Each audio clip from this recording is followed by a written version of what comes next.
The Lord be with you. And with your spirit. A reading from the Holy Gospel according to Luke. Glory to you, O Lord. Jesus said to the Pharisees, "There was a rich man who dressed in purple garments and fine linen and dined sumptuously each day. And lying at his door was a poor man named Lazarus, covered with sores, who would gladly have eaten his fill of the scraps that fell from the rich man's table.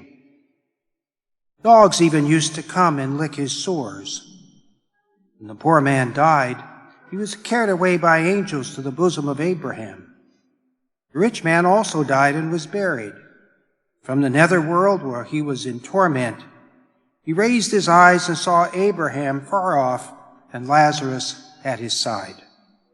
And he cried out, 'Father Abraham, have pity on me. Send Lazarus to dip the tip of his finger in water and cool my tongue, for I am suffering torment in these flames.'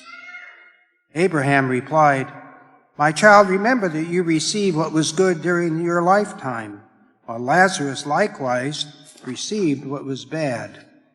But now he is comforted here, whereas you are tormented.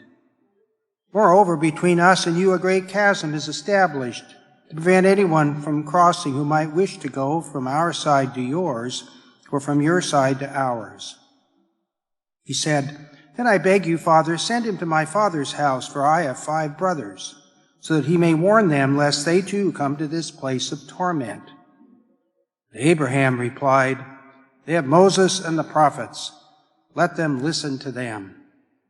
He said, 'Oh no, Father Abraham, but if someone from the dead goes to them, they will repent.' And Abraham said, 'If they will not listen to Moses and the prophets, neither will they be persuaded if someone should rise from the dead.'" The Gospel of the Lord. Praise to you, Lord Jesus Christ.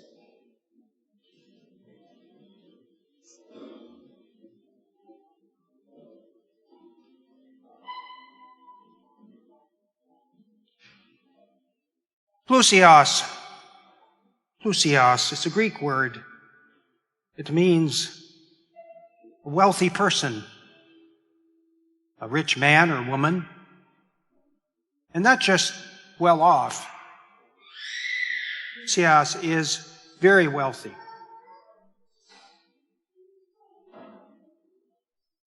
In the responsorial psalm, we hear the guidance for this Plusios. The psalmist says, "Blessed is he who keeps faith forever, secures justice for the oppressed, and gives food to the hungry. The Lord gives sight to the blind. The Lord raises up those who were bowed down. The Lord loves the just. The Lord protects strangers."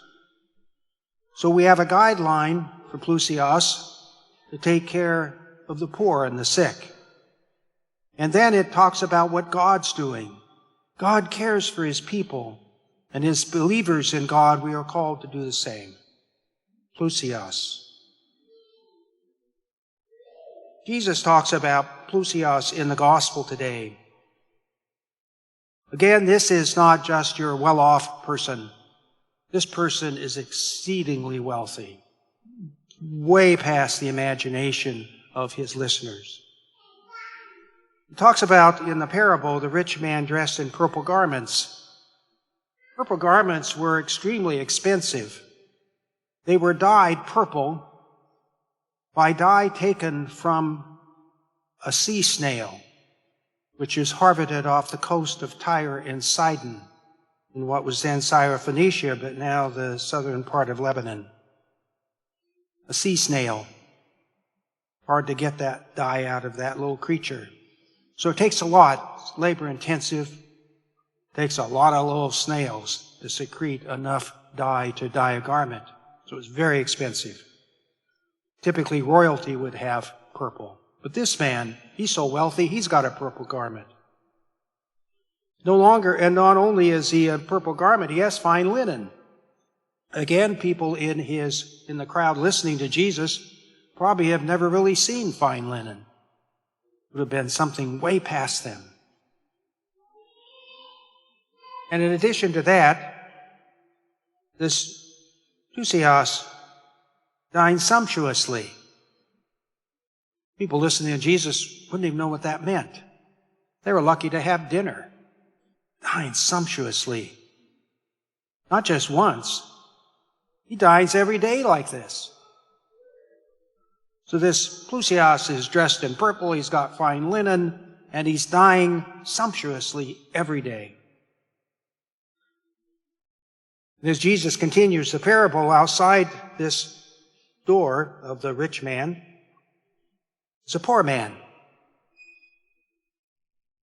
Although the rich man doesn't have a name in the parable, the poor man does. His name is Lazarus. Lazarus is laying by the front porch of this very wealthy person. He's dying of starvation. He's covered with sores. And he would have done what Jesus says, had eaten his fill of the rich man's garbage. He would have eaten the garbage. He's that hungry. And then Jesus says something that is, in my thought, ingenious. So many cases with these parables, Jesus shows how smart he is. Jesus was very bright and very clever. Because now he introduces the dogs. Who'd have thought of doing that? He introduces the dogs, either the wild dogs that live in the streets. And Jesus says the dogs would come to this poor man, Lazarus, and lick his sores. Now, if you have a dog, at least some dogs, seem to be quite intuitive. They're very discerning when something or someone's in pain. I have dogs that have approached little children crying because they take the initiative to go over and put their ears back, wag their tail, and try to lick the little child to calm them down. They're attentive to them. Something about the dog, they are driven to, this little child should be okay and not cry. And so these dogs have come to Lazarus. Maybe they think he's another dog. But he's laying there on the steps, and they come and try to take care of him in their dog way. They lick his sores. They're trying to clean him up and heal him, get him back so he can join their pack. And so the contrast here between the exceedingly wealthy man, the Lucius, dining sumptuously in the house, and these dogs who are on his front porch caring for Lazarus, that whatever sense of moral behavior these dogs have, maybe intuitively or instinctually, put them in great contrast with the rich man. Even the dogs are better than him.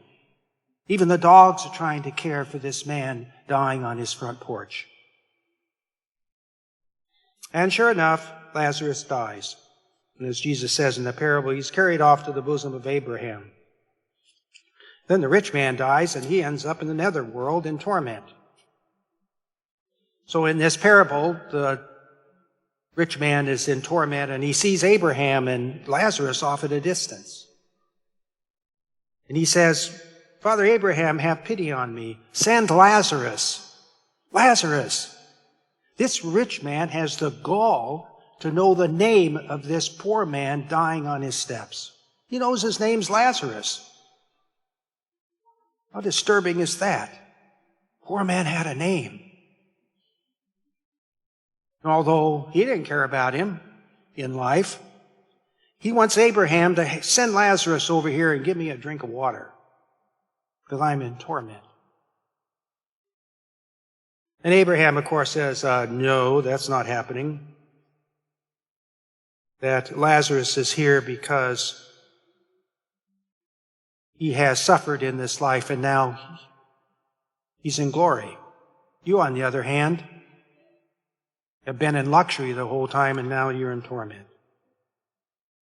Between us is a chasm which Lazarus couldn't cross even if he wanted to. And so the rich man goes on and says, but I beg you, send Lazarus to my father's house. I've got 5 brothers, probably all living like he did. Not caring for the poor, not worrying about them, all in wearing fancy clothes and eating fantastic food. He says, send Lazarus. Because if Lazarus would go, they'd pay attention to him and listen to him. And Abraham says, no, they have Moses and the prophets. And even if someone would be raised from the dead like Lazarus, they wouldn't be persuaded. They'd ignore him just like they ignore Moses and the prophets. And so this parable is an important message to us about caring for the poor as children of God. Caring for the poor, not just financially poor. There's many poor people that have a lot of money, but they're spiritually poor, they're emotionally poor, they're psychologically poor, they're in great need. And so whatever reason that they are poor, we're called to attend to them, help take care of them, support them, so that they have what they need in this life to live and not die like Lazarus did from lack of food. Unfortunately, there are cruel people in this world, cruel people who take advantage of these vulnerable, poor people, try to get power from them or money. Just put them aside. Don't worry about them. They're inconvenient. They don't deserve it anyway. They probably deserve to suffer. They have this coldness. It's important that we not admire them. We not admire cruel people who will pick on the poor and take advantage of them. It's certainly important that we not encourage our children to admire them. Because these are cruel people. It's important we not support them in any way. But look out for people that are caring for the poor. Little children. There are people in this world who would deprive a child of medical care. Take it away from the child. Let the child die, just like Lazarus. They don't feed the child. Child starves to death. It's a terrible diet, because these people won't feed them. Child has no place to live, no housing for this little kid, because people won't provide for them. So it's important as disciples of Jesus Christ, we're not like that. We are called to be generous. We are called to reach out to those in need, not judge them, no matter what reason they are that they're poor, but to help them, provide them help, provide them encouragement. We are called to use what we have in this life to take care of ourselves. We have maybe this much. Oh, maybe we have this much. Doesn't matter. The issue comes, so how much do I need? How much do I need to have a decent life? Okay, say I need this much. Then sometimes we have more than that. We have more than what we need to live a decent life. We have surplus. So we're called as stewards of God's gift to take some of that surplus and help out those in need. To help those who are starving, to help those who are homeless, help those who are sick. And not treat them like Plusias did with Lazarus. Not to let them suffer and die with no help. Because as we get older, we know the truth from other people's experience or maybe our own, that we are one car accident, one medical crisis, loss of a job, loss of opportunity, that except for the grace of God, we could be in that place. We could be in the place of Lazarus. And we should ask ourselves as we listen to Jesus in this parable, if that was me, what would I want me to do? What would I want me to do to help me? And whatever the answer is to that question, we should do it.